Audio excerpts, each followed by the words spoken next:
খেলোয়াড়দের নিয়ে আশাবাদী বিনো জর্জ, কি বললেন চাকুমান্ডি। পুরনো ছন্দ বজায় রেখেই ফের জয় পেয়েছে ইমামি ইস্টবেঙ্গল। সেই সুবাদে প্রিমিয়ার ডিভিশন লিগের গ্রুপের সকলের উপরে থাকলো ময়দানের এই প্রধান, যা নিঃসন্দেহে খুশি করেছে দলের সমর্থকদের। বলতে গেলে গ্রুপ চ্যাম্পিয়ন হয়ে সুপার সিক্সে যাওয়ার হাতছানি তাদের লাল হলুদের কাছে, কিন্তু ম্যাচ বাই ম্যাচ এগোতে চান বিনো জর্জ। ম্যাচ শেষে সাংবাদিকদের মুখোমুখি হয়ে তিনি বলেন, 3 পয়েন্ট পাওয়া গেছে, সেটাই প্রধান বিষয়।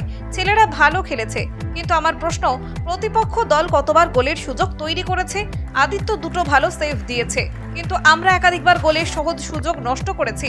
আমি আমার দলের ফুটবলারদের বিশ্বাস করি, সকলেই যথেষ্ট প্রতিভাবান। তারা সকলেই জানে কিভাবে প্রতিপক্ষের বিরুদ্ধে খেলতে হয়। সেই জন্য তারা যদি নিজেদের সেরাটা দিয়ে খেলতে পারে, কেউ আটকাতে পারবে না।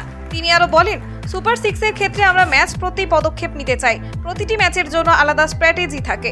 আমি খেলোয়াড়দেরও বলেছি, তারাও জানে সিএফএল কতটা গুরুত্বপূর্ণ, তাই ধীরে ধীরে আমরা এগোতে চাই। এছাড়া দলের ফুটবলার চাকুমান্ডি বলেন, গত বছর ভবানীপুর দলের হয়েই আমি ফুটবল খেলেছি। ওরা ভালো দল, তবে আমরা যথেষ্ট লড়াই করেছি, ম্যাচ জিতেছি, এটাই আমাদের বড় পাওনা। এখানে এসে কোচের থেকে অনেক কিছু শিখেছি। পাসিং সহ নতুন নতুন কৌশল তিনি শিখিয়েছেন। যেভাবে অনুশীলন করিয়েছেন সেইভাবেই খেলার চেষ্টা করেছি। আগামী 17ই আগস্ট কলকাতা লিগের ম্যাচে কালীঘাট স্পোর্টস লাভার্সের বিপক্ষে খেলতে হবে লাল হলুদের ছোটদের। সেই ম্যাচের দিকে এখন নজর সকলের। কলকাতা 24/7.in।